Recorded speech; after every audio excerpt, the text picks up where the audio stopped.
Weiss à l'intérieur et Chris Smith pour diriger la manœuvre. Le traîneur est bien entendu Michel Gomez, assisté de Frédéric Sarr. Et du côté de l'équipe de Dijon, alors que vous apercevez Jonas Larsson, vous avez dans le 5 Bruno Ham, Jonas Larsson, Snoopy Graham, Keith Hill et Alex Nelcha. Une équipe qui est entraînée par Chris Singleton. C'est un retour aux sources pour Chris qui était en fin de saison dernière, qui est à droite. Et à gauche, celui qui a fait la petite pastille, le pré-générique, Pascal de Raison, l'arbitre qui est également l'ami personnel de Michael Jordan depuis le week-end dernier, le tournoi McDonald's. Et la concentration dans les regards des Dijonnais qui restent donc sur 2 défaites consécutives. Une équipe de Dijon qui est un petit peu en ce moment à court physiquement. Il y a beaucoup de fatigue. Ah, c'est un match incontestablement crucial, cette partie. Et cette partie qui vient de commencer avec un premier contre, s'il vous plaît, de Keith Hill. C'est l'un des meilleurs contreurs du championnat cette saison. Ah bah, ça commence plutôt dans le showtime apparemment. Et défense homme à homme tout à fait classique de la part de Limoges. Au début, on essaye beaucoup de couper les relations sur Larsson, qui est un formidable shooter à 3 points. Le shoot est manqué. Et la balle pour Kant Kondrzic. Avec Frédéric Weiss, qui se retourne, qui rate son shoot avec l'aide de la planche. Bruno Ham.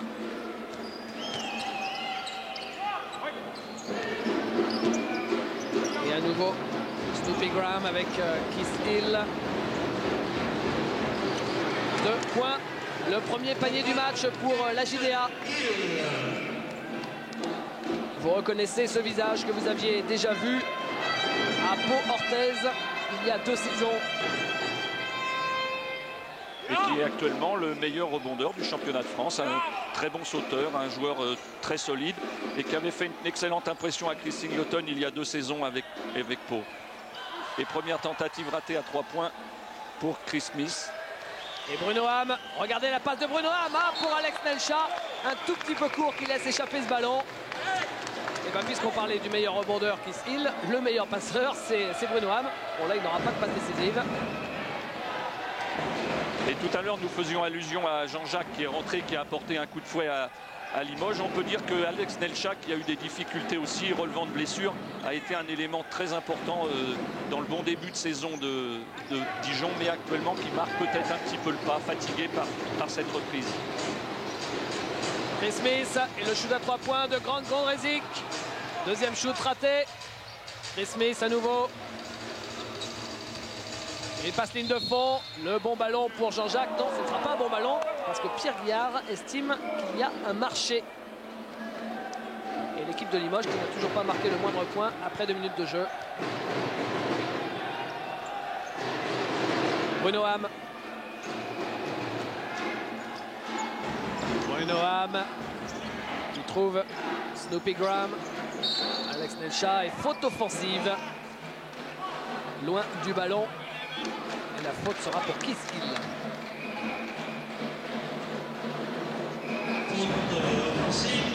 Et voilà, Keith Hill.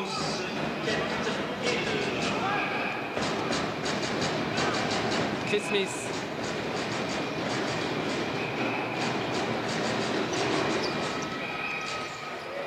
Chris Smith avec Nenad Markovic qui prend le shoot à 3 points, ça rentre.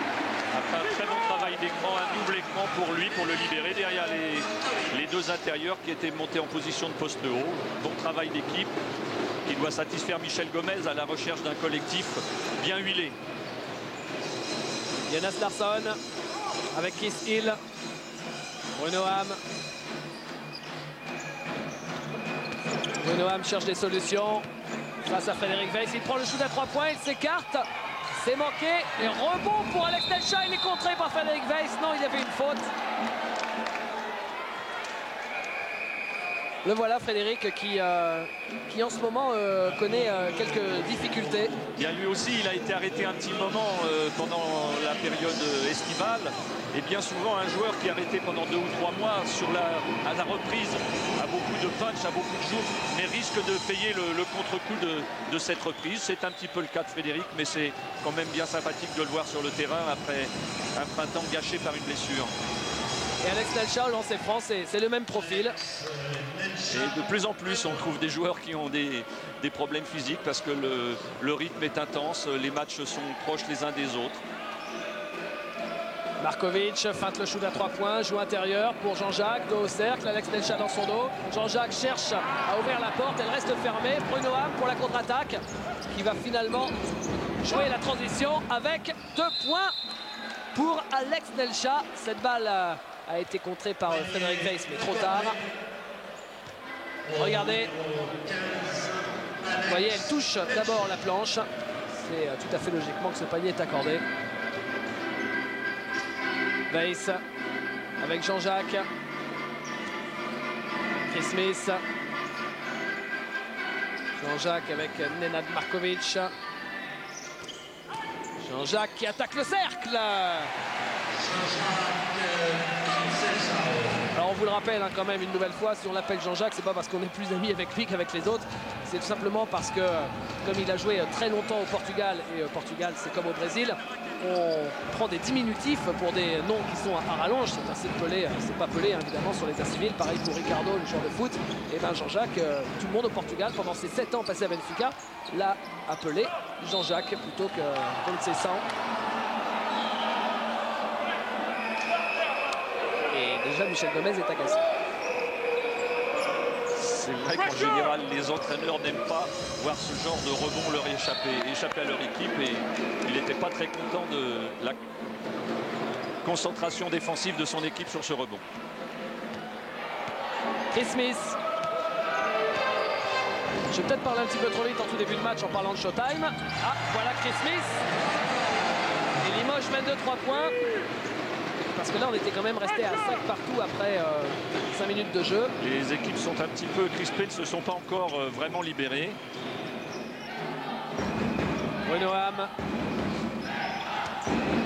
avec Snoopy Graham, Alex Nelcha. C'est raté. Le rebond pour Frédéric Weiss. Chris Smith.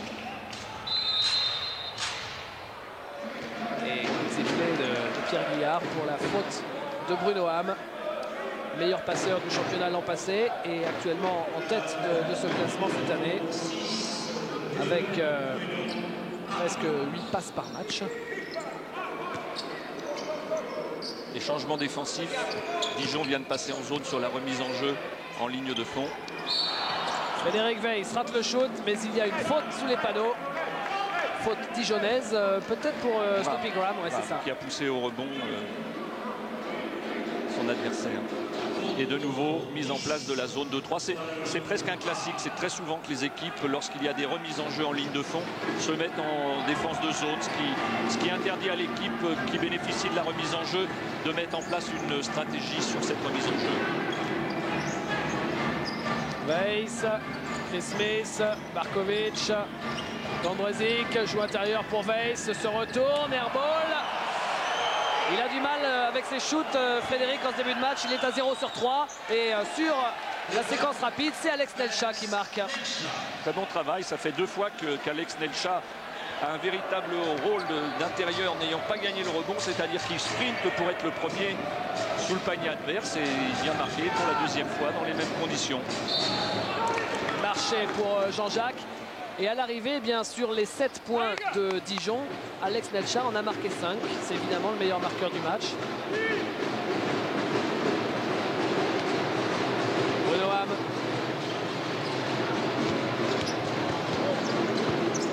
Bruno Ham. Avec Jonas Larsson. Larsson qui cherchait Kiss Hill. Alex Nelcha, tête de raquette. Bruno Ham, on circule en périphérie, on n'arrive pas à mettre la balle à l'intérieur. Snoopy Graham qui prend un shoot très dur. C'est manqué et c'est récupéré par Chris Smith qui sonne la charge avec Grant Gondrezic. Belle passe pour Nenad Markovic. Très beau jeu de la part du CSP. Très bonne séquence de jeu rapide à partir d'un rebond. bien disputé, gagné, et quelque chose de très propre, classique, une situation à 3 contre 2 bien exploitée. Larsson avec Kiskill, Bruno Ham.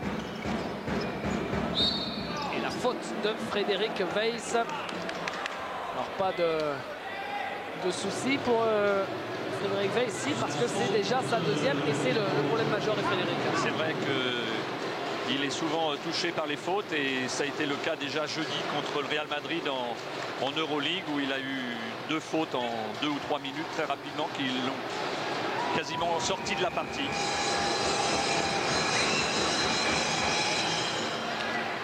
Ouais, rappelons que le CSP face à Madrid eh bien, a subi, à l'image de Pau que vous avez suivi sur Eurosport peut-être hier soir, une sorte de gigantesque trou noir en deuxième période, alors qu'ils tenaient bien les Madrilènes pour finalement s'incliner en Euroleague. Et de Mougeot qui ne compte qu'une victoire pour l'instant en Euroleague.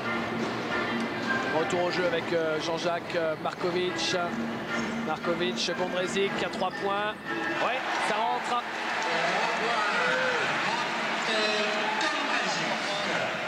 Et au niveau du 3 points, apparemment, ça se passe plutôt mieux qu'à l'ordinaire du côté de Limoges. Oui, oui, effectivement, cette équipe est à 37-38% à 3 points. Et là, on vient de voir que Alex Nelcha, pardon, a encore attaqué le cercle. Pour essayer de Jean-Jacques, et c'est encore Gondrezic qui donne les passes décisives. Encore une très bonne séquence de jeu rapide là depuis 2-3 minutes. Limoges joue bien, alterné, 2 contre-attaques, une bonne circulation sur la zone avec un tir à 3 points. Il y a beaucoup de cohérence en ce moment. Allez, on se régale au ralenti sur ce dunk de Jean-Jacques et la contre-attaque derrière avec Chris Smith pour Jean-Jacques et 2 points. Temps mort demandé par Chris Singleton, c'est logique. Gondrezic vient de marquer et Limoges qui vient ici de faire une très belle séquence, 17 à 8, il y a maintenant 9 points d'écart en 1 minute quasiment. Oui, oui, complètement, avec 2 bonnes séquences défensives, 2 rebonds qui donnent des contre-attaques et puis une bonne adaptation sur la zone après 2 attaques un petit peu hésitantes.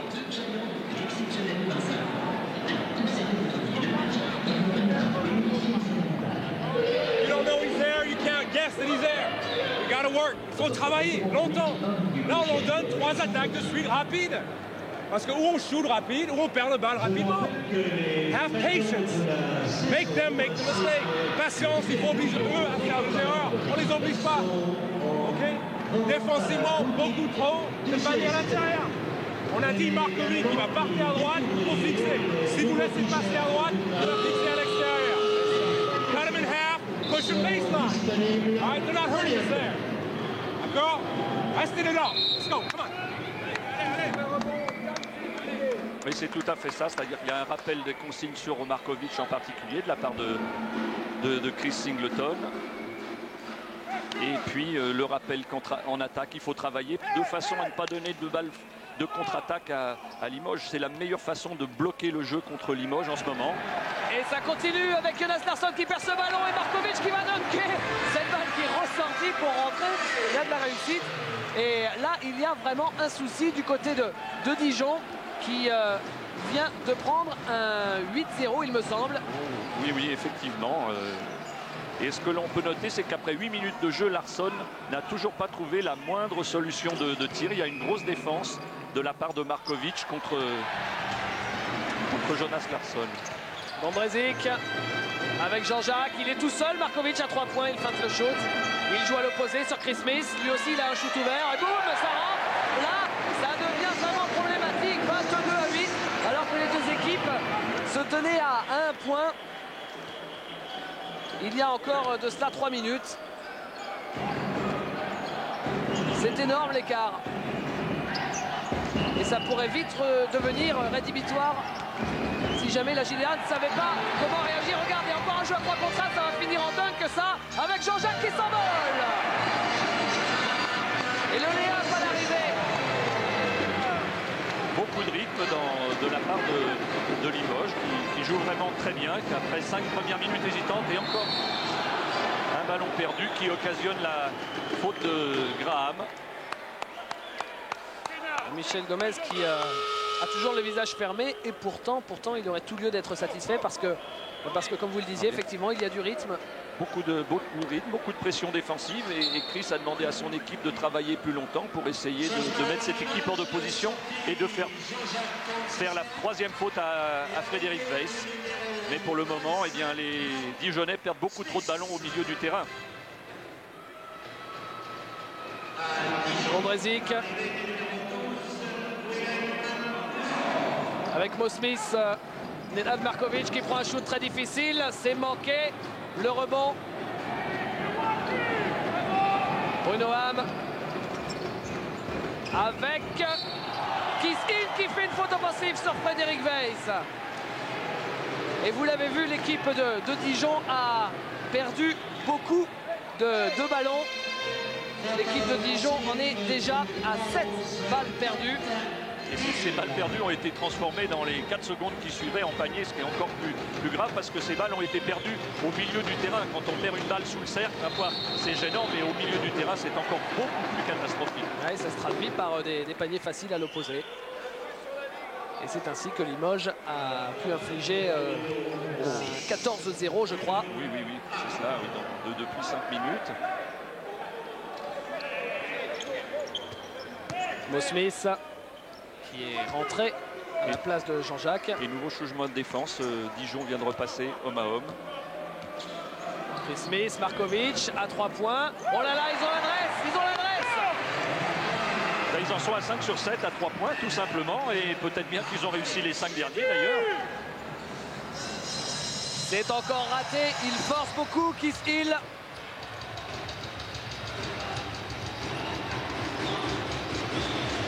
Markovic encore, il sent qu'il a la main chaude, alors il prend le shoot. Ça, c'était une brique, il s'est peut-être un petit peu enflammé, Markovic, là-dessus. Un peu grisé, l'ami Nenad. Mais il bénéficie de la remise en jeu, il n'y a que moindre mal. Ah ouais, tout leur réussit au Limougeau en ce début de match. Markovic. Ondřejčík qui prend le shoot de loin. Et lui aussi, apparemment, il a plutôt la main chaude, que ce soit au niveau des passes ou des shoots, Ondřejčík. 7 points de passe décisive. Willem Laure. Alors qu'il va pouvoir apporter ses qualités offensives. Du reste, il va provoquer Mo Smith. Et Mo Smith qui fait la faute sur le jeune intérieur de Dijon. Laure qui est un jeune joueur qui a beaucoup d'agressivité offensive. Il attaque vraiment très bien le panier. Il est adroit en position de poste. C'est un joueur qui est très prometteur, que l'on suivait depuis 1 ou 2 années, à qui Chris Singleton donne sa chance cette saison. Vous apercevez Marc Mbaya avec Stéphane Dumas. Stéphane qui serait le 11e joueur. On n'en met que 10 sur la feuille de match. Il est donc en tenue de ville ce soir. Et Marco qui nous a donné de ses nouvelles avant le début du match. A priori, retour dans un mois et demi, quelque chose comme ça. Donc a priori, soit juste avant Noël, soit juste après, par exemple. Sûrement juste avant, on l'espère, en tout cas pour lui. Il a recommencé à s'entraîner avec tout le monde et c'est vrai que ça fait un bien fou au moral quand on est absent depuis 7 mois. Oui, parce que lui aussi, c'était le guerrier dont Limoges pouvait avoir besoin. Ondřejčík qui prend le shoot de loin, c'est manqué. Le rebond pour Mark Johnson qui est entré en jeu avec Willem Laure. Et au poste, c'est un panier de Kiss-In.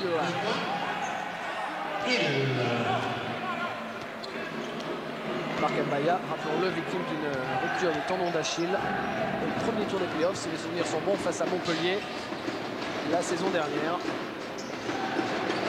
Ondřejčík avec Frédéric Weiss pour Mo Smith.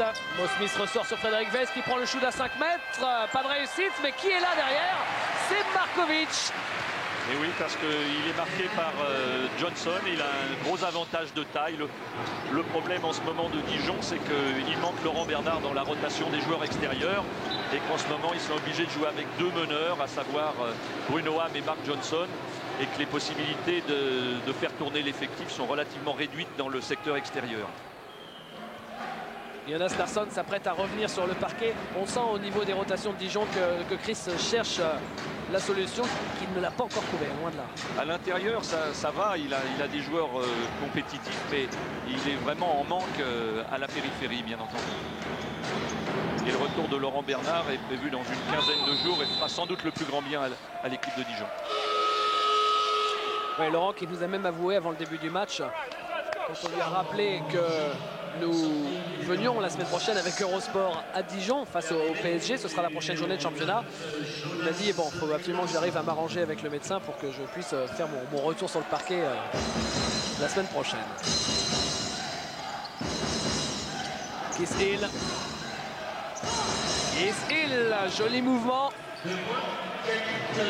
Et maintenant, Dijon peut répondre à nouveau à Limoges. Le problème, c'est que le trou est fait et il va falloir petit à petit le résorber parce que ça ne va pas se faire comme ça, 31-14.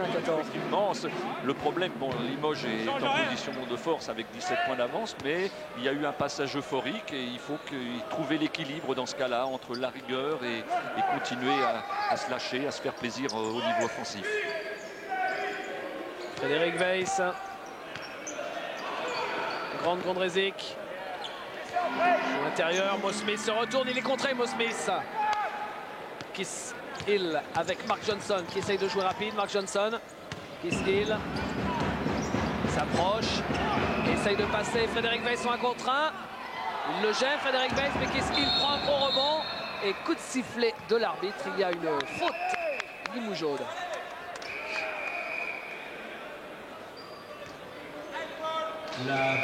Et il est manifeste depuis quelques temps que Limoges fait jouer le 1 contre 1 en face de Frédéric Weiss en espérant cette troisième faute, mais elle ne vient toujours pas. Enfin, ils sont débarrassés, si je peux dire, de Frédéric, puisque Jean-Jacques vient à sa relève et il va se reposer un petit peu, Frédéric. Sortie Frédéric Weiss, retour Jean-Jacques. Mark Johnson, ligne de fond avec Jonas Larsson. Larsson avec Mark Johnson. Kiss Hill. Hill. Et faute. Annonce Pascal d'Horizon pour Jean-Jacques.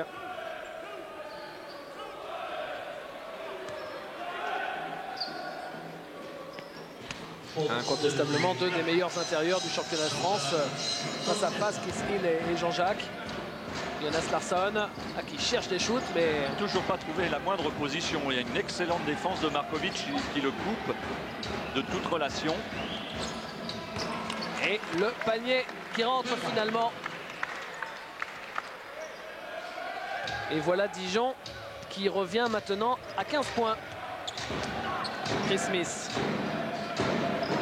Mo Smith. Jean-Jacques. Markovic, il avait encore un shoot ouvert à 3 points, il a préféré jouer collectif. Interception, Jonas Larsson avec un relais Mark Johnson. Et cette balle sera pour les Dijonnais. Voilà Michel Gomez, de retour à Limoges après 4 ans entre 86 et 90 avec quand même une Coupe d'Europe à la clé en 88. C'était l'époque de la doublette terrible Michael Brooks que vous avez bien connu, Jackie, bien et sûr. Don Collins.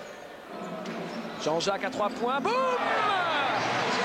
Jean-Jacques, c'est comme Jim Bilba, il lui en faut toujours un par match au moins.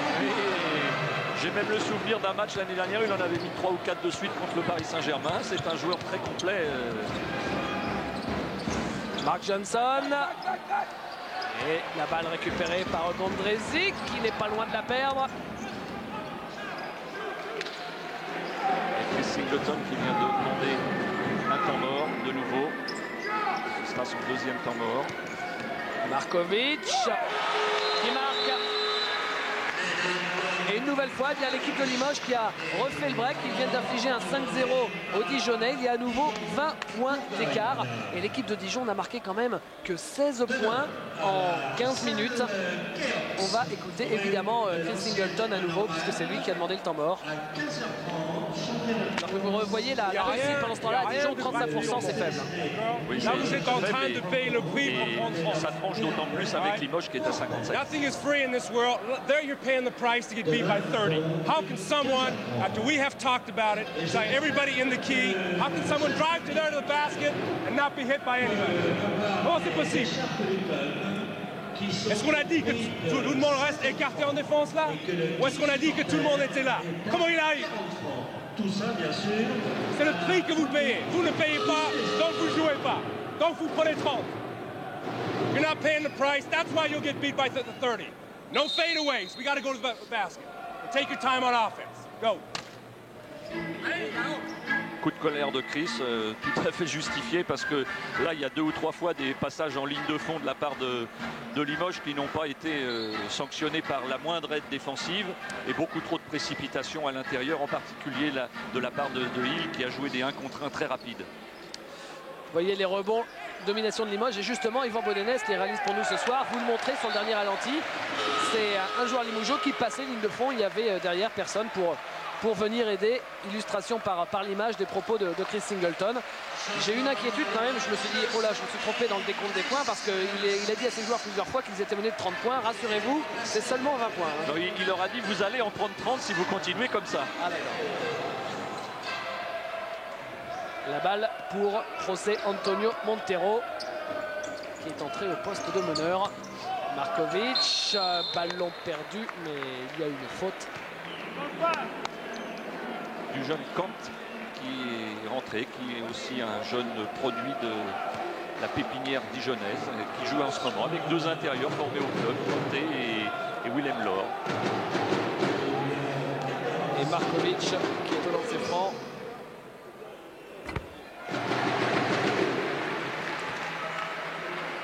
Markovic qui sur ce match-là fait une énorme première mi-temps avec un total quand même de 15 points, 16 maintenant, à 6 sur 9 au shoot avec en plus 3 interceptions, 2 passes.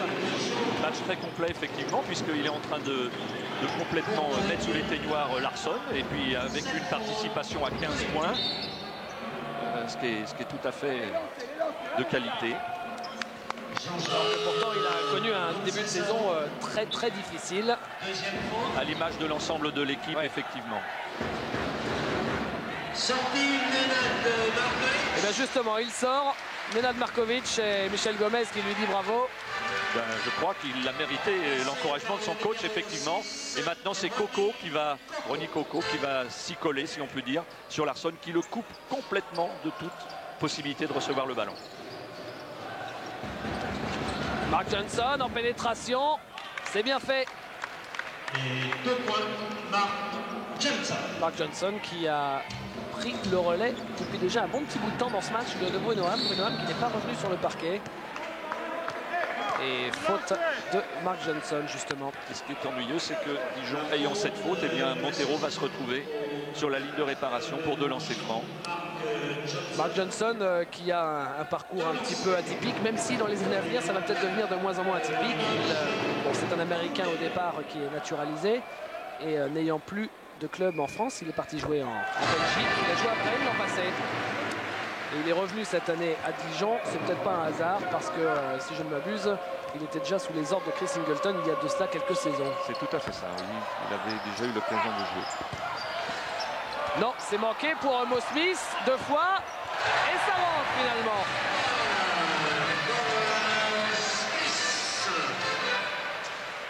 Le voilà, Mark Johnson. Mark Johnson qui a d'ailleurs été le coéquipier de Laurent Bernard à Strasbourg aussi. C'était il y a 2 ans. Et faute. Il reste 4 minutes dans cette première période. Le voilà justement, Laurent Bernard, merci Yvan. En tenue de ville. Ça doit le démanger. Ça doit aussi démanger Chris qui évidemment aurait beaucoup plus de solutions comme on en a parlé en début de match. Parce que là vraiment il y a une panne offensive et on a encore vu Willem Laure jouer en première intention dans des conditions vraiment très difficiles. Laurent Bernard, rappelons-le, qui est arrivé cette saison du Mans et qui avait paradoxalement, on serait tenté de dire, explosé l'année dernière parce qu'il mettait peut-être moins de points, mais il a apporté énormément à l'équipe du Mans. Avec un jeu très complet, en général ayant en charge le meilleur ailier adverse. C'est un joueur très complet qui a franchi un palier l'année dernière, hein, indiscutablement.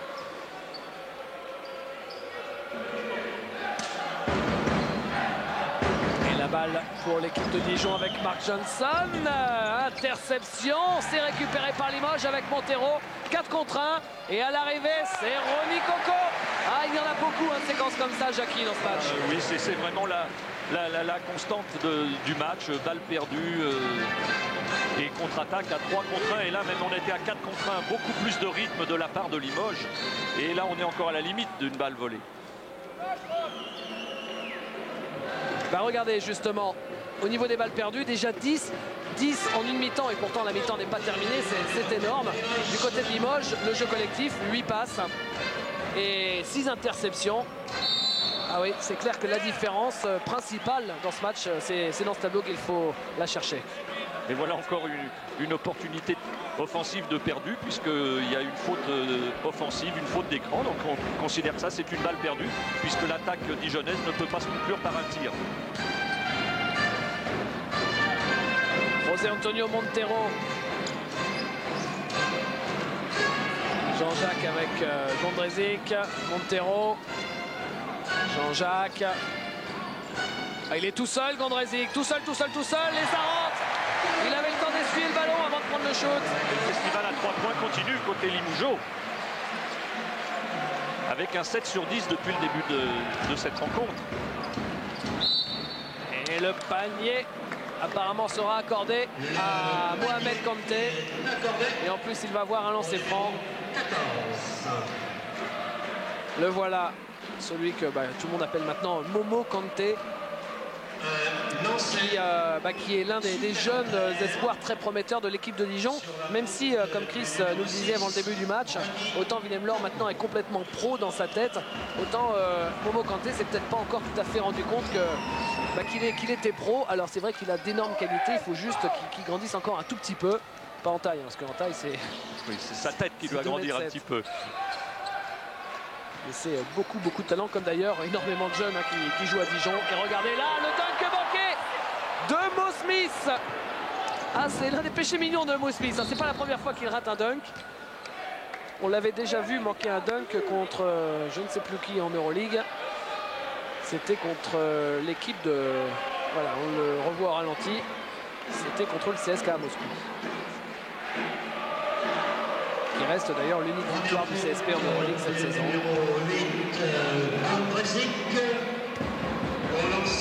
Et là, c'était la réaction de Michel Gomez après le dunk manqué de Mo Smith.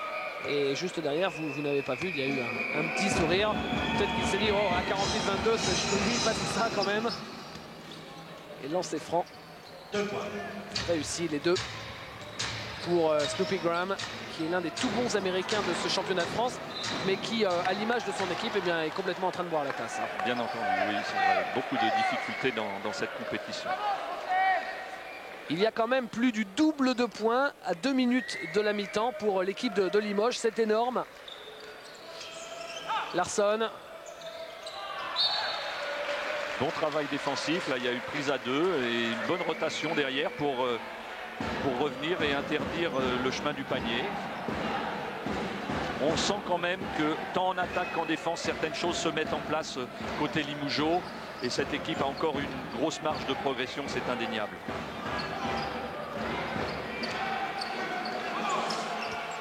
Oui, ça rentre pour Mohamed Kanté. Bon travail, beaucoup de culot de la part de ce jeune garçon qui est à 5 points déjà depuis son arrivée sur le parquet. Montero avec Mo Smith se retourne. Oh, il y a du monde, prise à 2. Et Mark Johnson qui est venu faire la faute. Faute qu'on peut qualifier peut-être d'inutile parce que Smith était dans une situation peu confortable et on peut presque considérer que Mark Johnson l'a sauvé d'une situation difficile. Au niveau des fautes, on est monté haut cette balle. La balle de Mo Smith. Au niveau des fautes, il n'y a qu'un seul joueur à 3 fautes. Il s'agit de Mohamed Kanté. Déjà, Mohamed Kanté, oui. Il marque un temps d'arrêt. Et deuxième lancer franc raté. Un peu curieux ce shoot arc-en-ciel. Et la quatrième de Kanté qui est sanctionné pour l'avoir laissé échapper le rebond.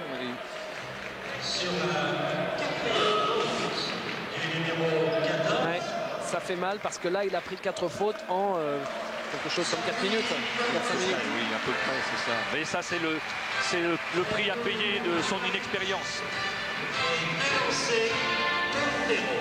José Antonio Montero.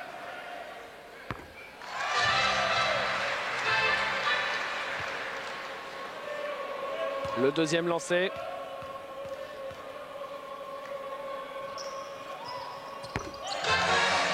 Il rentre.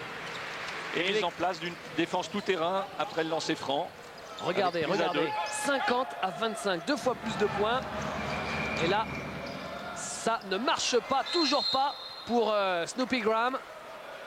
Décidément, et il fait une grimace, Chris Singleton. 6 de Limoges, Ronnie. Regardez la faute de Ronnie Coco. Qui, non, là, c'est... Voilà, c'est Montero. C'est Montero qui commet la faute à l'issue du rebond offensif. Et pourtant, elle a bien été accordée à Ronnie Coco. On voit sur le tableau d'affichage. Oui, le ralenti aurait eu tendance à nous faire penser que c'était Montero. Peu importe pour Graham Smith, pour Graham qui va se faire réparation au lancer franc.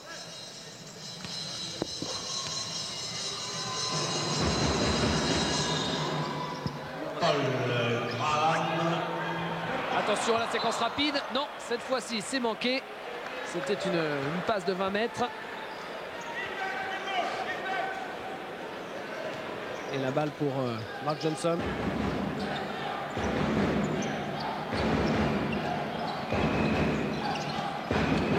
Interception. Non, ce sera une faute pour Ronnie Coco. Et vous voyez, le problème, c'est que bon, même si l'autre n'y était pas, quoi qu'il en soit, il l'a obtenu. Et là, maintenant, tout de suite, boum, c'est la troisième. C'est la troisième, oui. Troisième faute. Et Mohamed Kanté se retrouve au lancer franc. Ah bon, voilà une info intéressante. Il rate le premier lancer.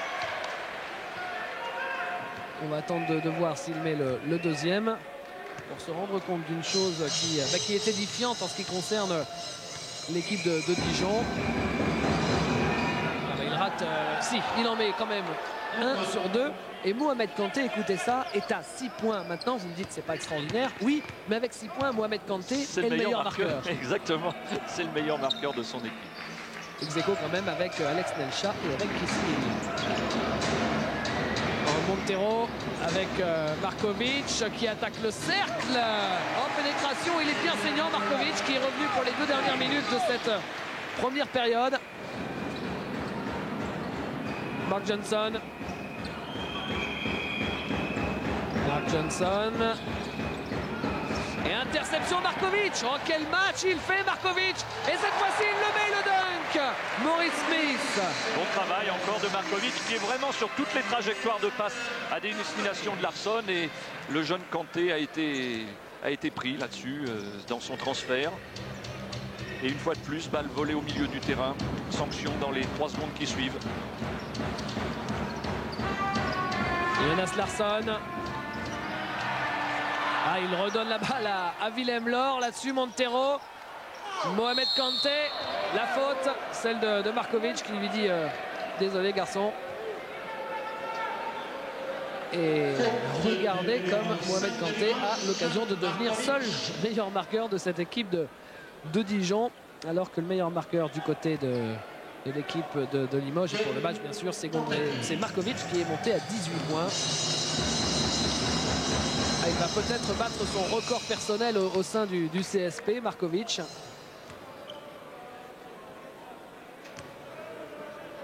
Kanté.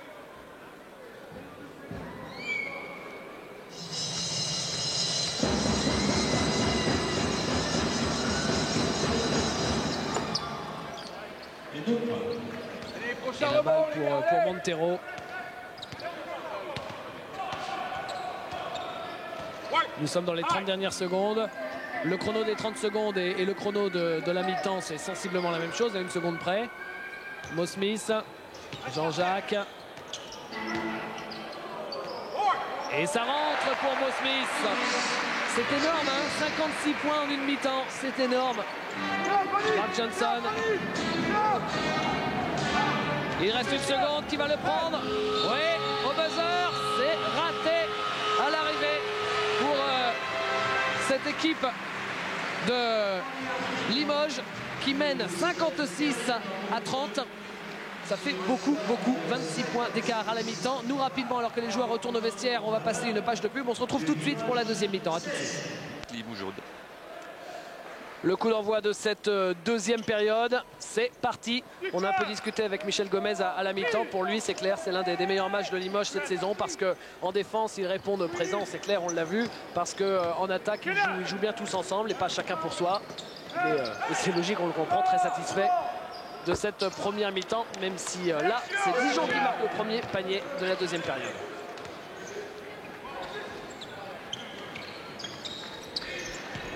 Markovic, alors qui dans le 5? Markovic avec Chris Smith, avec Frédéric Weiss, Jean-Jacques et Gondrezic. Et de l'autre côté, il y a Snoopy Graham avec Alex Nelcha, Bruno Ham, Jonas Larsson. Keith Hill, c'est la même chose qu'en début de match. Larsson qui joue intérieur, mais Frédéric Weiss, vous voyez, a bien gêné. Et contre-attaque derrière, encore sur cette balle gagnée grâce par la défense. Contre-attaque derrière et sanction de Markovic avec une très bonne relance de Chris Smith. Très bonne passe de Chris Smith.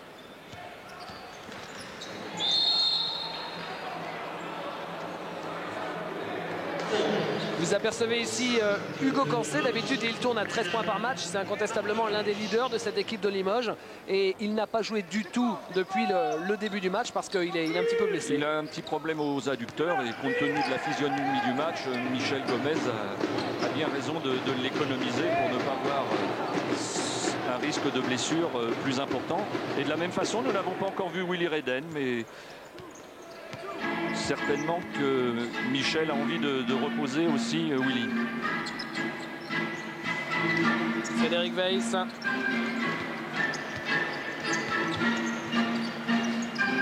Gondrezic avec Jean-Jacques.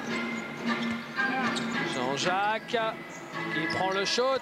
C'est complètement raté. Airball.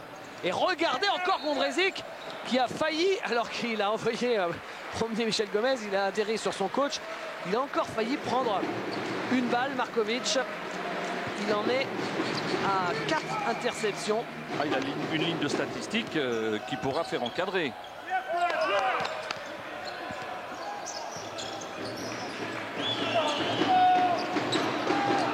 Nelcha et faute offensive d'Alex Nelcha.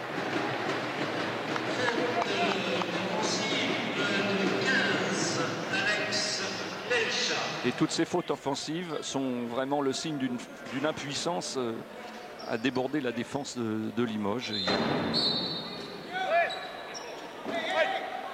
Ouais, on attend là parce que il y a un joueur qui doit refaire son lacet à l'opposé, de l'autre côté du terrain. Il s'agit de Nenad Markovic, le voilà. Voilà, tout va bien, merci monsieur l'arbitre. Et la partie peut reprendre avec Chris Smith.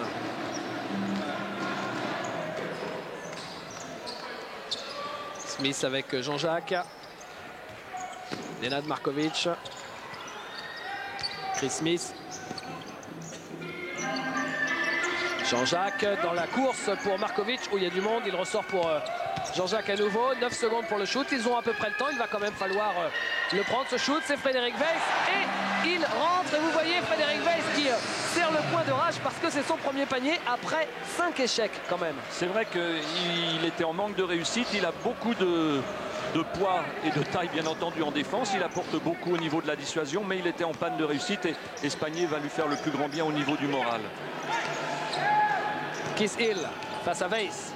Keith Hill, oui, ça rentre.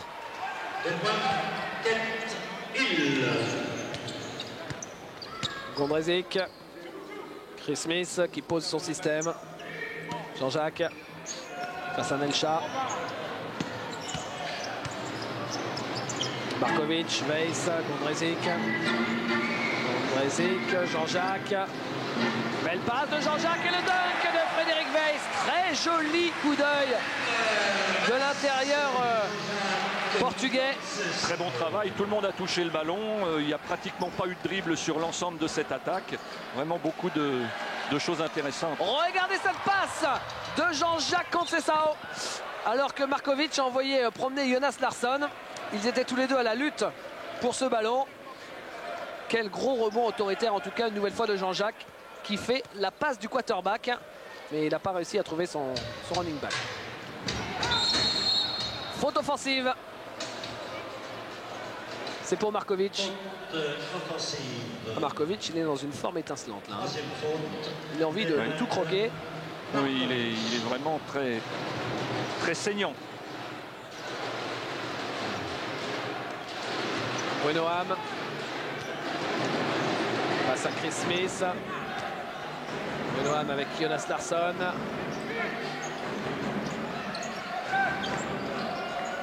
Alex Nelcha. Keith Hill.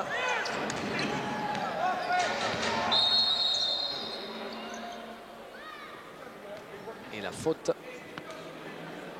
À Gondrezic qui était à la lutte avec Graham.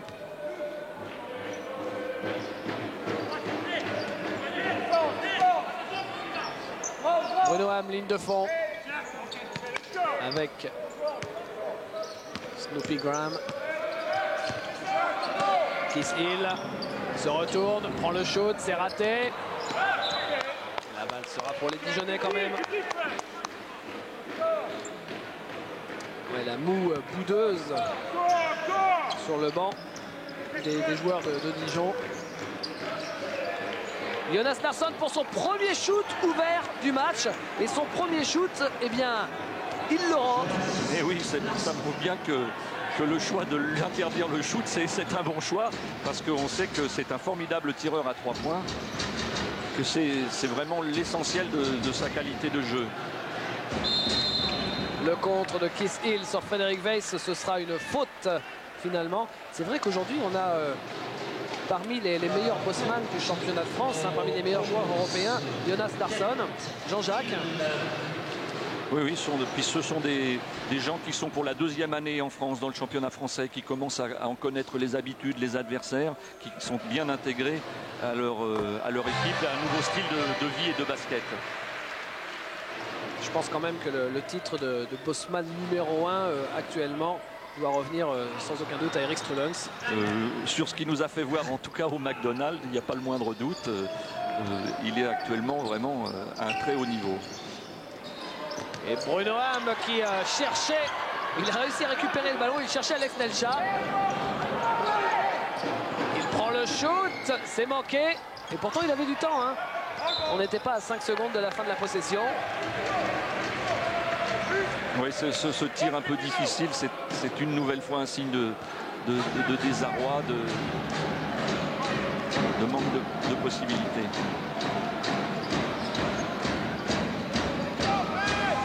L'équipe de Dijon qui est incontestablement... Voilà Chris Smith qui prend le shoot à 3 points maintenant. Ça continue hein, au niveau des 3 points. C'est un pourcentage, qu'est-ce qu'on va dire, irréel. Surtout pour Limoges cette saison. Il y avait déjà eu des prémices contre Madrid, puisqu'ils étaient à 7 sur 18, ce qui est quelque chose de très honorable dans la zone des 3 points. Mais alors ce soir, c'est vraiment au-dessus. Et l'équipe de Dijon là qui est en train de souffrir. Bon, ça fait... on joue depuis 6 minutes bientôt. Ça fait 26 minutes que Dijon souffre. Et Dijon, pourtant, depuis le début de la saison, eh bien, à chaque fois qu'elle s'est inclinée sur le fil. Par exemple, de 5 points contre Gravelines, de 5 points contre Cholet et de 4 points contre Châlons. Jamais Dijon n'avait encore véritablement explosé en plein vol. Et jamais Limoges n'avait fait exploser quiconque non plus. Donc c'est une première ce soir. On a une équipe qui est en phase très ascendante, qui est Limoges. Il y avait eu quelques signes. Considérer que c'est bien parti pour une victoire. Ce serait la 4e victoire consécutive en championnat pour Limoges après un début quasiment catastrophique. En fait, on dit exploser en plein vol, mais c'est même pas ça. Pour être plus clair sur la physionomie du match et sur Dijon, ce serait plutôt que Dijon, comme un avion, eh bien, aurait essayé de décoller, mais sans son train d'atterrissage en fait. Jamais ils n'ont réussi à rentrer dans le match depuis le tout début. Jean-Jacques, ah oui, tout réussi à cette équipe. Jean-Jacques qui finit par terre, qui fait une roulade derrière. Après un bel effort de Frédéric Weiss au rebond offensif, parce qu'il était bien placé à la conclusion d'une action cohérente et un tir qui n'était pas arrivé comme ça par hasard.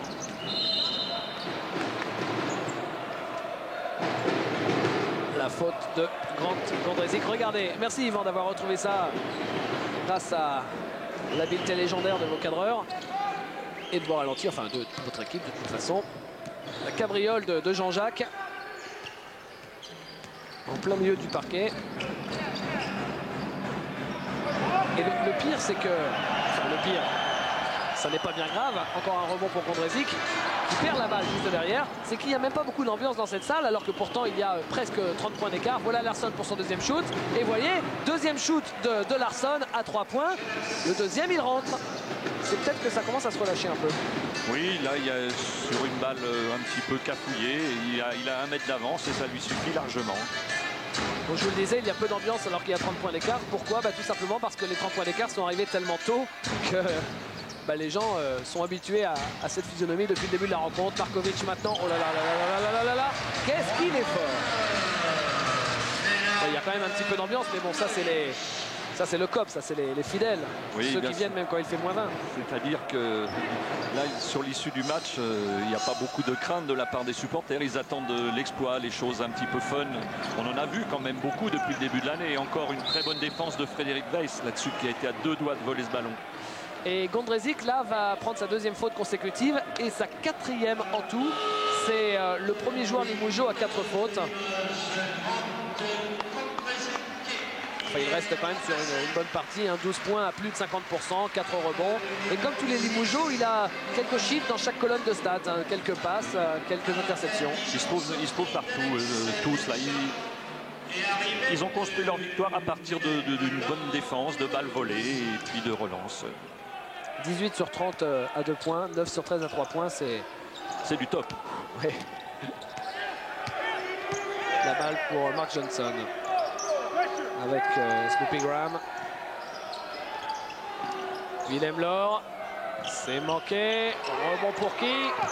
Et Jean-Jacques, il a eu beau se battre en remettant cette balle en l'air à chaque fois. C'est manqué. Et le shoot derrière pour Snoopy Graham, c'est raté aussi. Le rebond de Frédéric Weiss qui essaie de sortir cette balle, c'est encore loupé. Nouvelle possession pour Dijon.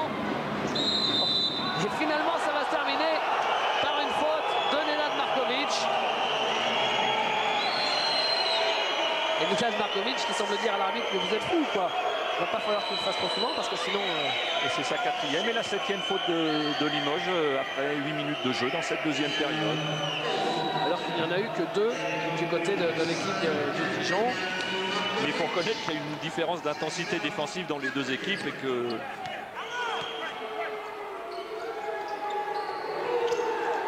Et là, c'est Willem Laure qui marque. Il marque à 6 mètres.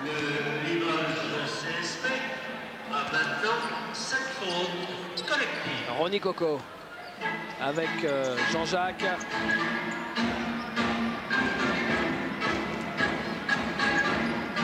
Chris Smith. Frédéric Weiss. Oui, ça y est, ça vient pour Frédéric. Frédéric Weiss.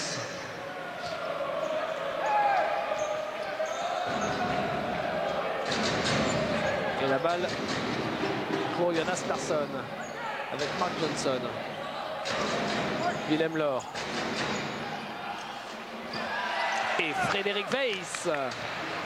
Très bon rebond qui a beaucoup d'autorité. Chris Smith qui prend le shoot, c'est court, récupéré par les Dijonnais. Et en l'occurrence par Keith Hill avec Mark Johnson. Avec Jonas Larsson. Jean-Jacques avec Markovic. Markovic qui fait une faute offensive. 5e faute de Nenad Markovic, sifflé par Pascal Dorizon. Les sifflets du public après le coup de sifflet de l'arbitre. Vous voyez qu'il y a de l'ambiance, David. Il suffit de pas grand-chose pour réveiller ces gens-là.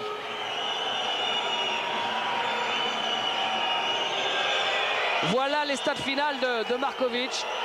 Quel pourcentage au shoot, 23 points, auquel il faudra rajouter 2 fautes provoquées, 3 passes décisives, 4 interceptions. Et une superbe défense contre Larsson qui n'est pas comptabilisée dans les statistiques, mais Larsson n'avait pas mis un point en face de lui. Et Markovic va rester scotché à 23 points alors qu'il en avait déjà marqué 18 à la mi-temps. Ah, il aurait pu monter jusqu'à, pourquoi pas, jusqu'à près de 40. Et là, il va rester avec un total qui reste appréciable, mais qui ne marquera pas son histoire au CSP. C'est Smith. De toute façon, on pense que le match, parce qu'on ne va pas vous mentir, on ne va pas vous faire l'article sur attention, Dijon peut toujours revenir, soyons tout à fait honnêtes. Bien entendu. Et Markovic, autant il avait marqué des paniers cette semaine face à Madrid, alors que le match était déjà plié en faveur de Madrid, et bien là, c'est clair, hein, Jackie, c'est lui qui a fait exploser Dijon. C'était l'un des détonateurs dès le début du match, après une séquence à... Jean-Jacques à 3 points. Oh là là là là là, tout le monde s'y met. C'est extraordinaire ce que fait Limoges à 3 points aujourd'hui. Même Jean-Jacques, le grand Jean-Jacques, l'intérieur s'écarte du cercle pour aller marquer à 3 points. Et on part en contre-attaque du côté de Limoges. Avec Bondrézic, ça va vite, c'est la cata. On est à plus de 30 points. Chris Singleton en première période parlait à ses joueurs d'un carton de 30 points. On est au-delà de cette barre alors qu'il reste encore 10 minutes pénibles pour Dijon. Et le contre de Frédéric Weiss, rien ne va plus. Chris Singleton va peut-être demander un temps mort. Michel Gomez, lui, il n'a pas spécialement besoin de temps mort. Et ça continue. Chris Smith, quel festival! Là, ils viennent de refaire un coup parce qu'ils étaient à 26 points. L'écart avait été maintenu pendant 10 minutes. Et maintenant, il est monté à 35. C'est-à-dire que Limoges vient de faire une séquence de 9-0 en 1 minute 30 à peine. Un petit peu un chaos à l'image de celui de la première mi-temps. 10 sur 14 à 3 points. Et là, Frédéric Weiss contre Momo Kanté. Et le rebond derrière pour Snoopy Graham. Alors si jamais vous vous dites, bon, 35 points, le match est fini, etc. Laissez-moi quand même vous rappeler que dès la fin du match, on ira faire un tour du côté de Paris pour voir le résumé en images du match entre le PSG Racing et Pau-Orthez. Ça vaut peut-être le coup d'attendre parce que ça aussi c'est un énorme match qui passe actuellement sur Canal Numérique. Et bien évidemment, en plus du résumé en images de PSG Pau, le contre de Ronny Coco. Nous vous aurez droit évidemment à tous les résultats de cette 8e journée. Et là, il ne s'en est pas fallu de peu hein, pour que Chris Smith marque encore un panier. Là, il se lâche un petit peu, l'ami Chris Smith. Bon, c'est un joueur de beaucoup de talent qui a l'occasion de reprendre une grande confiance. Mark Johnson à 3 points, c'est manqué. Yvan Bonenès, au passage, vous a remontré le contre de Frédéric Weiss. Et là, c'est Jonas Larsson. Vous voyez que dès qu'on lui laisse à ce joueur un peu d'espace, qu'il a des positions, ça rentre assez facilement. Voilà, c'est un sans faute dans ce secteur. Il est à 3 sur 3 à 3 points. Depuis, il a eu 3 shoots à prendre en 30 minutes et ça fait 9 points. Chris Smith qui joue à l'opposé. Ronny Coco à son tour, c'est manqué. Et il lui en manque 5 réussis consécutivement pour égaliser le record de l'histoire du championnat de France qui appartient à Limougeau d'ailleurs, Alex Limougeau. Il s'agissait à l'époque de Yuris Dovce qui avait fait 8 sur 8. Contre Le Mans, si ma mémoire est bonne. N'en doutons pas. Et voilà sur le parquet Karim Souchu. Il vient de rentrer pour la première fois du match. Et Chris Singleton avait tenté un gros coup de poker face à Malaga cette semaine en Coupe Corach parce que Karim Souchu, qui est un espoir, eh bien, il l'avait fait rentrer alors que les deux équipes se tenaient en fin de première mi-temps. Là, c'est pas la même chose. Il le fait rentrer alors que... Là, c'est pour lui permettre de prendre la température. Ça lui servira dans son futur de joueur de première division.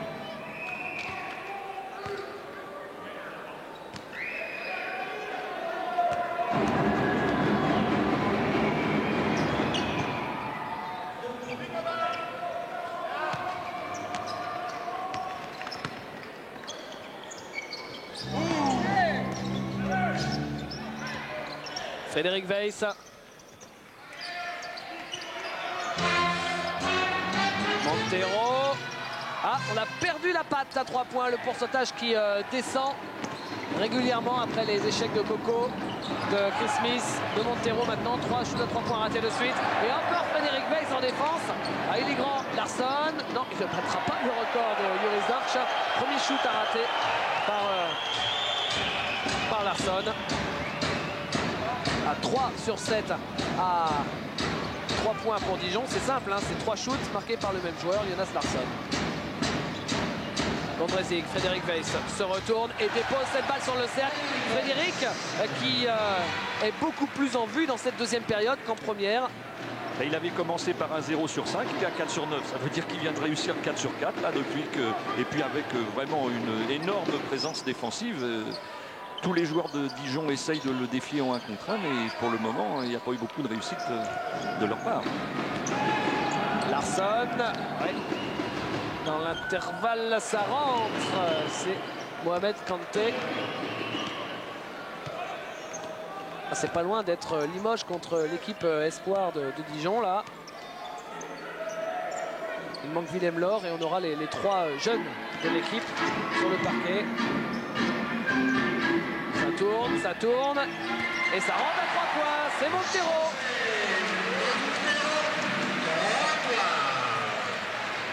Bonne circulation de balle en périphérie. Encore avec bon transfert à l'opposé pour Montero qui avait parcouru toute la largeur du terrain. Nelcha. C'est raté. Récupéré par Bruno Ham.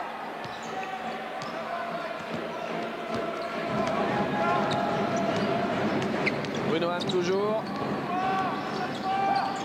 Qui joue pour Souchu. Ressort pour Larsson. Gondrezic a failli intercepter. Larsson qui va au bout. Donne à Mohamed Kanté. Qui prend un shoot casse-croûte. C'est manqué. Frédéric Weiss. Et qui relance pour Gondrezic. Et la contre-attaque qui donne les 2 points à l'arrivée. Bon travail une fois encore de relance et repli défensif très insuffisant de la part de Dijon.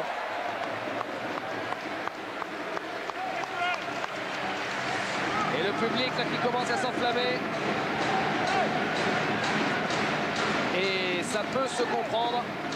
Ben oui, parce que je pense que le public, tout comme certains, comme les joueurs, étaient un petit peu frustrés depuis le début. Et là, ben, c'est peut-être l'amorce d'un renouveau. C'est le souvenir de superbes soirées qu'a connu cette salle de Beaublanc. Et les gens n'attendent qu'une chose, c'est que ça recommence. Et le public ne le sait peut-être pas, mais sur le dernier shoot. Allez, Frédéric à 3 points. Bingo! Et il lève le bras, Frédéric, pour saluer la salle. Oh, ça doit être son premier shoot à 3 points réussi dans le cadre du championnat de France. Je m'avance peut-être un petit peu, mais... Oh, je n'ai pas de souvenir, effectivement, de l'avoir vu ça. Alors maintenant, il reste que Mo Smith qui n'a pas marqué à 3 points. Alors peut-être que Limoges va essayer de le mettre en situation. Ah, ça fait plaisir de voir Fred Weiss qui marque à 3 points. Je pense que Jean-Pierre de Vincenzi a dû tomber de son fauteuil. Et ouais, pour avoir vu assez souvent sur Eurosport l'an passé l'équipe de Limoges, on n'a pas souvenir de ça. On lui demandera à Fred à la fin du match. Et vous savez, parce que j'allais vous annoncer ça quand Fred a marqué à 3 points, que l'équipe de Limoges, avant le panier de Gondrezic, eh bien, elle n'avait jamais marqué cette saison plus de 87 points. Et d'ailleurs, c'était le cas lors de la dernière journée. C'était le plus gros score de Limoges cette saison. Et bien là, le score va être largement écrasé. Ils vont faire exploser le compteur dans beaucoup de... Gondrezic, ça continue. Et cette balle, c'est pour Dijon. Ah, je pense que les 4 dernières minutes, là, ça va être, comment est-ce qu'on pourrait qualifier ça? Régalat de taille. C'est-à-dire que chacun va vouloir essayer quelque chose. C'est-à-dire ce que les joueurs, en général, on les connaît tous, essayent généralement en fin d'entraînement quand le coach les libère. C'est ça, voilà. Ça va être un équilibre entre le sérieux et la récréation. Puisqu'il n'y a plus le stress du résultat, ni d'un côté ni de l'autre.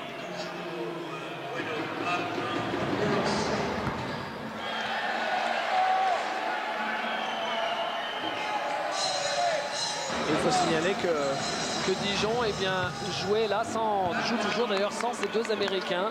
Ah oui, là en ce moment il y a 3 espoirs sur le terrain, encadrés de Larsson et de Bruno Ham. Et ça continue. On va atteindre la barre des 100 points. Qui n'a pas été atteinte souvent cette saison en championnat de France, puisque priorité est souvent donnée à la défense. Larsson à nouveau. Quelle gâchette quand même ce Jonas Larsson. C'est très impressionnant quand il peut avoir ses appuis de placer. Et je pense qu'il y a beaucoup de joueurs ce soir du côté de Limoges, enfin quelques-uns au moins, qui vont eux aussi, à l'image de leur équipe, exploser leur meilleure perf de la saison. Par exemple, un joueur comme Montero, eh bien là, il en est à 8 points actuellement. Je vérifie en même temps. Ah oui, bien entendu. Markovic probablement, sans doute Frédéric Weiss, l'ensemble de l'équipe. Montero, il égalise son meilleur score. Ben Montero, c'est un joueur qui a besoin de retrouver du jeu parce qu'il a été longuement blessé la saison dernière lorsqu'il était à Barcelone. Et son problème, c'est de retrouver des repères, son physique, parce que c'est un joueur explosif qui a besoin de retrouver tout son physique pour pouvoir s'exprimer. Bruno Ham, la passe laser de Bruno Ham. Il ressort Kanté, c'est pour Ham, c'est court. Weiss prend le rebond. Montero qui s'amuse, qui se promène dans la raquette.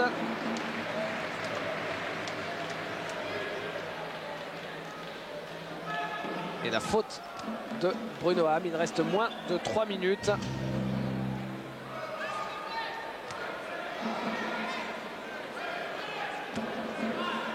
José Antonio Montero.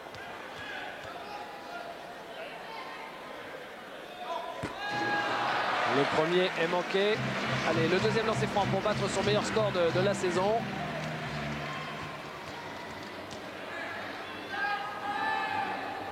Même si c'est vrai, pour tout relativiser, que José Antonio Montero n'aura pas marqué pendant les moments les plus chauds. Mais c'est bien parce que ça peut simplement le mettre en confiance, comme vous le disiez. Et là, Michel Gomez travaille, puisqu'il vient de mettre en place une défense de zone 1-3-1. C'est une occasion pour lui de voir ce que ça peut donner, d'améliorer le bagage collectif de son équipe par le biais de cette nouvelle défense.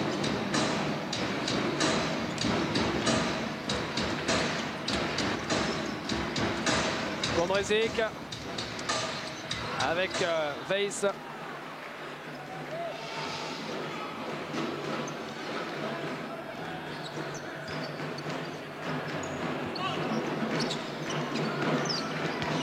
« 10 secondes avant le tir. Il va falloir qu'on se dépêche un petit peu, mais Montero l'a vu, il a l'œil sur le chrono.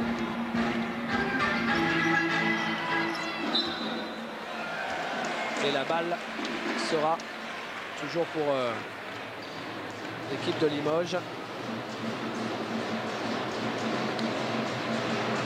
Bruno Ham qui a reçu, qui saigne un petit peu, qui saigne est au nez, coupé au niveau du nez.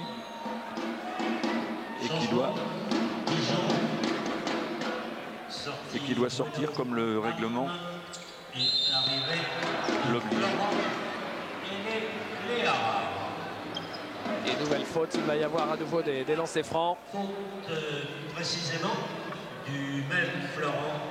Ah là, on commence à s'approcher de l'équipe espoir de Dijon, puisqu'il y en a 4. Seul Mark Johnson est un joueur senior, dirons-nous. Ouais, parce que a rejoint sur le parquet Florent Elélara. Ah, il y a vraiment énormément de très bons jeunes joueurs, parce qu'avec ces joueurs qu'on connaît d'ailleurs plus ou moins, on peut aussi rajouter, comment s'appelle-t-il, Laurent Casalon, qui a été finaliste du concours de dunk du All-Star Game l'année dernière. Bien entendu. Et pourquoi pas aussi chez les cadets, Pascalis Morland, qui a été l'un des meilleurs français, l'un des meilleurs joueurs même du tournoi européen cadet. Exactement, oui, non, mais on sait que Dijon travaille très très bien avec les jeunes.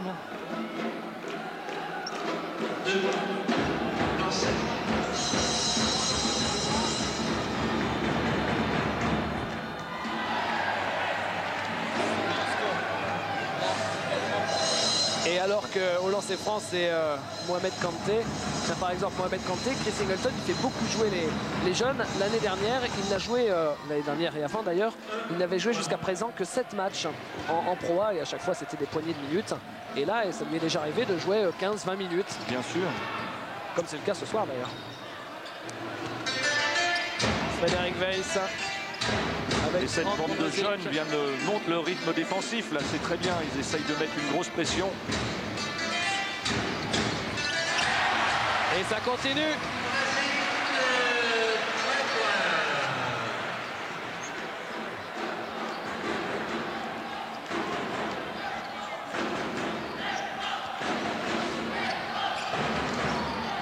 À 3 points, c'est manqué. Et c'est récupéré par Mark Johnson. Et gros rebond de Mo Smith avec Grant Gondrezic.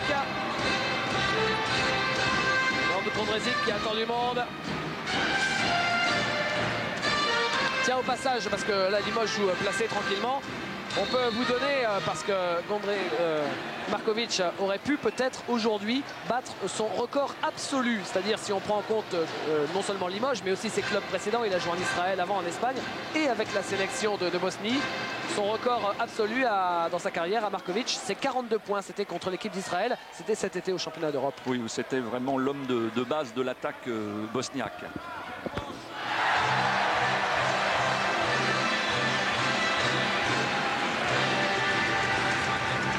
Le voilà, Nenad Markovic.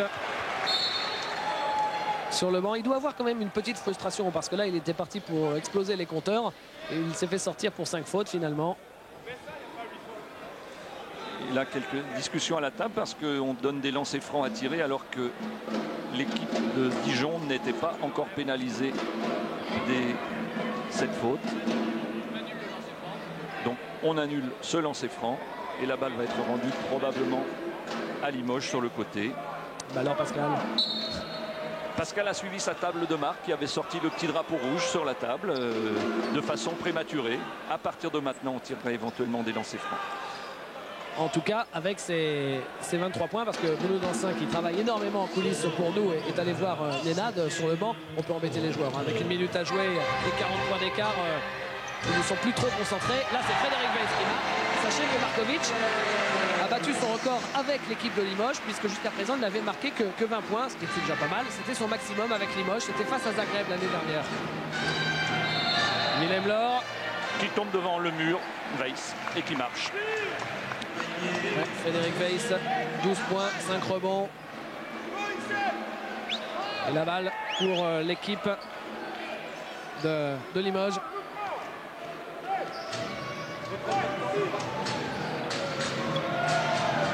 Les 25 dernières secondes.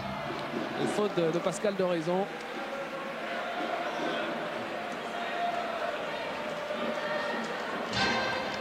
Tiens, Pascal Doraison, ça m'amusait un petit peu de le taquiner, parce que quand on dit que c'est l'ami personnel de Michael Jordan, on exagère à peine, parce qu'il a eu une petite discussion pendant le match avec Michael Jordan face à l'équipe d'Olympiakos en finale.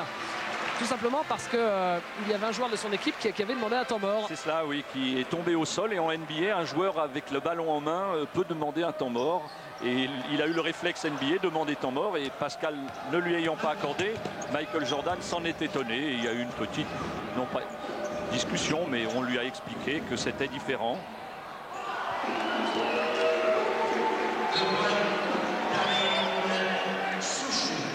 Et dernière balle pour Limoges à 10 secondes. Limoges qui aura donc passé la barre des 100 points. Montero avec Mo Smith, le dernier panier manqué. Et Mark Johnson pour le shoot à 20 mètres. Non, il ne manque pas grand-chose. 102 à 64, c'est énorme. C'est presque 40 points, c'est 38 points. On va aller voir Chris Singleton. Voilà, on se tourne devant la caméra. Chris, à chaque fois que votre équipe a perdu cette saison, c'était toujours d'une courte tête. C'est la première fois que votre équipe explose sur un match. Je pense que déjà Limoges était prêt pour faire un grand match, parce que jusqu'à maintenant non plus, ça n'a pas été la joie. Je pense que ce soir, on est très faible mentalement. On n'a pas tactiquement abordé le match comme j'aurais souhaité. On sait parfaitement bien qu'on est une équipe courte à l'effectif actuellement. On n'est pas capable de jouer des matchs dans les 100 points, les 90 points. Il aurait fallu jouer autrement, tactiquement, surtout au début de match où Limoges était un peu fragile. Donc on s'est trompé partout. Alors avec une petite rotation d'effectifs comme Laurent Bernard n'est pas là, est-ce que c'est pas aussi le fait que la formation est un peu cuite, tant physiquement que moralement actuellement? Ah tout à fait, je pense pas que c'est une question morale, je pense que c'est une question d'en face. Il y avait une équipe qui tournait plus en plein régime que nous. Je pense que physiquement on est un peu fatigué. Justement c'est pour ça que j'avais demandé à l'équipe de jouer un petit peu plus placé. Là on a complètement joué à l'inverse qu'il fallait faire ce soir. C'est une bonne leçon et une leçon qu'il faut retenir. Merci beaucoup Chris, on vous retrouve la semaine prochaine face au PSG Racing. Rappelons que pour l'équipe de Dijon, c'est quand même la 3e défaite consécutive en championnat de France. Et Dijon, qui était très bien placé en début de saison, eh bien, va dégringoler un petit peu plus au classement. Et la semaine prochaine, c'est face au PSG Racing. Attention, il faudra absolument s'imposer si Dijon veut rester dans la première moitié du tableau. C'est une période cruciale, on les suivra donc la semaine prochaine. On continue, Jackie, avec l'homme du match. L'homme du match, semble-t-il, on en a suffisamment parlé, c'est Markovic qui nous a gratifié d'un début de match très complet, tant au plan des statistiques où on aperçoit un 6 sur 8 à 2 points, 3 sur 4 à 2 points, pas de déchets au niveau du lancer franc, 4 interceptions qui sont autant de points marqués, une très bonne défense contre Larsson qui n'a pas marqué le moindre point, qui n'a pas eu la moindre opportunité de tir en face de Markovic en première mi-temps. C'est un match tout à fait complet que nous a donné Nenad Markovic ce soir. Donc on peut penser et espérer pour Limoges que ce match lui aura redonné confiance parce que lui aussi était dans une période de doute et bien la 4e victoire consécutive de Limoges en championnat de France va sans doute faire plaisir à tout le monde, aux joueurs, à l'encadrement qui travaille dur. Michel Gomez attendait un déclic de la part de son équipe et le public va certainement revenir nombreux avec beaucoup d'enthousiasme pour défendre cette équipe qui va rester au contact ce soir des meilleures équipes du championnat. Alors pendant que Michel Gomez est en train de parler à ses joueurs, nous on en profite tout de suite pour regarder le résumé de l'autre gros match de cette 8e journée. Il s'agissait à Coubertin du PSG Racing qui accueillait Portez. C'était sur Canal Numérique et Frédéric Viard vous a concocté le résumé avec l'aide de Stéphane Bouclier. C'est parti, on regarde ça. Équation à 3 inconnus pour Jacques Monclar ce soir. Comment battre le PSG Racing chez lui sans Dubos, rentré à Pau pour faire des examens, Forest, entorse de la cheville et Eftimov, blessé à la main. La solution, jouer avec le cœur, ce que font les Palois, dominateurs en début de rencontre. Mais Paris joue sur son parquet et le 2e du championnat se ressaisit, Lonchar ramenant ses coéquipiers. Il y a d'ailleurs un match dans le match entre Lonchar et Kesveni, 14 points chacun à la mi-temps, mais 34-31 pour le PSG Racing.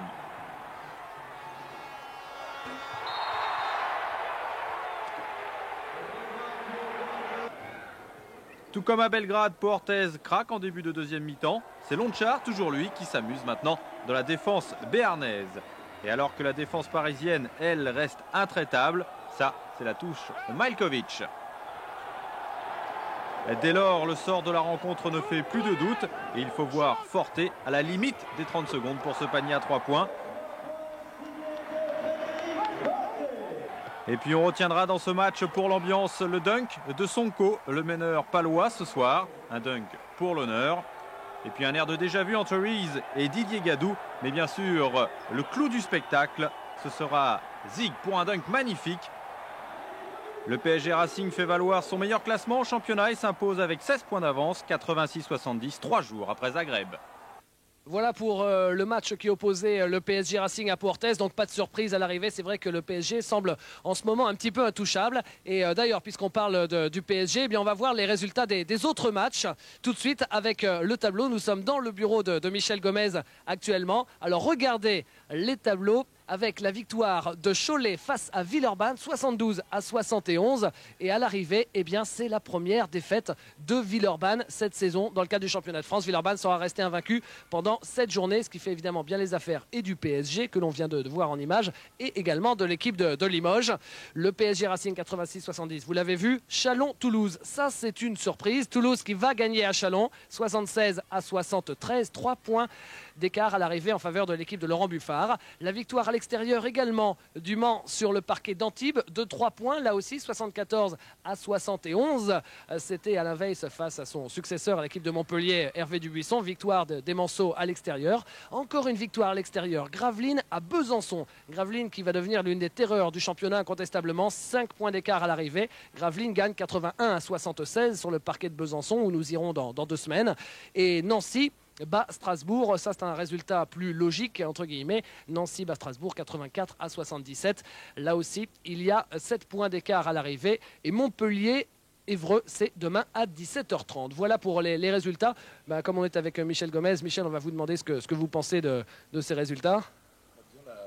La grosse surprise, c'est la victoire de Cholet sur Villeurbanne, parce que Villeurbanne est pour moi l'un des favoris au titre, au même titre que Paris Saint-Germain. Je pense que ça peut se jouer entre ces deux équipes-là, mais nous arrivons tout doucement. Et aussi pour Orthez, même s'il traverse en ce moment les difficultés. Lorsque Jacques aura récupéré tous ses joueurs, je pense que pour Orthez sera aussi intouchable. Ce qui est aussi intéressant de voir, c'est le résultat de Gravelines, une équipe qui se bat pour sa survie, qui se bat avec un esprit régionalisme, et je trouve ça très bien. Il y a 2 ans, j'avais été là-bas et les gens étaient un peu déprimés sur le fait de voir disparaître le basket. Le basket continue dans le Nord et c'est une institution et ça doit durer comme ça et c'est très bien pour eux. Et c'est un championnat très dur. On voit Toulouse qui se rebiffe à Châlons aussi. Et donc une équipe de Châlons qui était très, très difficile à manier en début de saison. Nous en avons fait les frais. Et nous, on progresse progressivement dans notre jeu. Les joueurs ont pris conscience que l'équipe était avant tout prioritaire par rapport à l'action individuelle. Et ce soir, on a vu un très beau match. Alors justement, on va parler quand même un petit peu de ce match avant de se quitter, avant de voir aussi le classement réactualisé. Yvan Bonenès vient de montrer quelques images, Michel, où apparemment vous étiez un peu agacé. Et pourtant, ce match, c'est peut-être le meilleur de l'équipe de Limoges cette saison, non ? Oui, malheureusement, ça tombe sur Chris Singleton que j'aime beaucoup, parce que je l'ai eu comme joueur et maintenant il est coach. C'est dommage, ça tombe sur lui, mais il y a eu une rébellion par des joueurs, comme je le disais. Et c'est vrai que même à 40 points, je crois qu'un entraîneur doit toujours mettre la pression, doit toujours être présent. L'entraîneur n'est jamais content de toute façon. Même quand on gagne, il faut continuer. J'ai dit aux joueurs de laisser ce match passer, mais c'est eux qui ont d'abord fait leur propre match, un très bon match, avec 29 passes collective. Je crois que là, c'est un des petits records. Mais on doit continuer. Parce qu'un entraîneur est toujours très prudent dans la réussite, parce qu'il sait que les défaites existent dans le sport. Il faut le comprendre. Et progressivement, on va monter en régime. Si le championnat d'Europe pouvait nous sourire un petit peu plus, ça serait encore mieux, quoi. Alors Jackie Renaud qui est resté avec nous mais qui est depuis le poste commentateur dans la salle. Jackie, on vous voit à l'image. Est-ce que vous avez une question à poser peut-être à Michel ? Michel, je peux que conclure avec lui. C'est-à-dire qu'il est méfiant, c'est le propre de tous les entraîneurs. Mais après un début difficile, 3 défaites sur 4 matchs, une série de 4 victoires. Et cette victoire de ce soir avec la manière, beaucoup de cohérence à tous les bouts du terrain. Aussi bien au niveau défensif qu'au niveau offensif, où on a vu des actions collectives de bonne qualité, sans que la balle n'aille au sol, avec des joueurs qui étaient en mouvement. Il y a plus qu'une amorce de renouveau de la part de Limoges, mais c'est bien entendu toujours à confirmer. Et dès demain à l'entraînement, je crois que Michel va remettre la pression pour le prochain match. Merci Jackie, j'aime tes arguments et je crois qu'ils sont très, très bien fondés. Alors on va regarder ensemble avant de se quitter, Michel, le classement réactualisé, bien évidemment. On vient de le faire, sachant que Évreux, par exemple, et l'équipe de Montpellier également, ont un match en moins, donc ils peuvent, en cas de victoire, remonter. Alors Villeurbanne, qui est maintenant rejoint en tête par le PSG Racing, c'est clair. Villeurbanne et le PSG Racing ont une petite marge d'avance sur les autres équipes, incontestablement en haut du tableau, et sont donc les 2 premiers candidats à l'Euroleague en fin de saison régulière. Cholet est derrière, Pau Orthez suit avec Limoges, vous le voyez, qui grâce à sa victoire recolle tranquillement au peloton de tête. Mais à côté de Limoges et de Pau Orthez, qui sont 2 poids lourds du championnat, il y a l'équipe de Gravelines. Michel vous en parlait. C'est vrai que ça fait plaisir de voir une équipe comme Gravelines, que pas mal d'observateurs avaient enterré un petit peu trop tôt en début de saison. Ensuite, il y a Dijon, Besançon, Nancy et Le Mans qui sont ex-aequo. Toutes ces équipes ont des bilans positifs. Et ensuite, parmi les bilans négatifs, il y a Antibes et Châlons qui qui déçoit un petit peu. Il y a aussi Évreux qui peut remonter. Toulouse qui enregistre sa deuxième victoire. L'équipe de Montpellier. Et enfin Strasbourg qui est la seule équipe qui ne compte pas encore la moindre victoire. Voilà pour l'intégralité de cette 8e journée. Michel, encore un petit effort avant de boire une petite bière que vous aurez bien méritée. C'est les prochains rendez-vous. Alors je vous laisse lire le tableau, le synthé qui s'affiche devant vous. Vous avez de la chance, il y a un seul prochain rendez-vous. Ce sera pour la semaine prochaine. Sur les rendez-vous de la semaine prochaine? Sur Eurosport. Sur Eurosport, une télévision de basket, c'est bien. Disons que nous avons un match extrêmement important. Il y a un Dijon Racing, avec Chris qui était l'ancien coach de Racing. Et ensuite, nous avons Le Mans, qui est un match très important. Le Mans est une équipe qui a surprise l'année dernière. Pour nous, il est important de gagner au Mans. Ça sera un match très intéressant. Eh ben, merci beaucoup Michel et on espère vous porter chance parce qu'a priori on devrait aussi faire le match contre le Maccabi Tel Aviv en Euroleague. Mais entre Normands, je préfère un bon calva quand même. Eh ben c'est parti alors. On rend l'antenne et on va aller boire un petit calva avec Michel. Salut.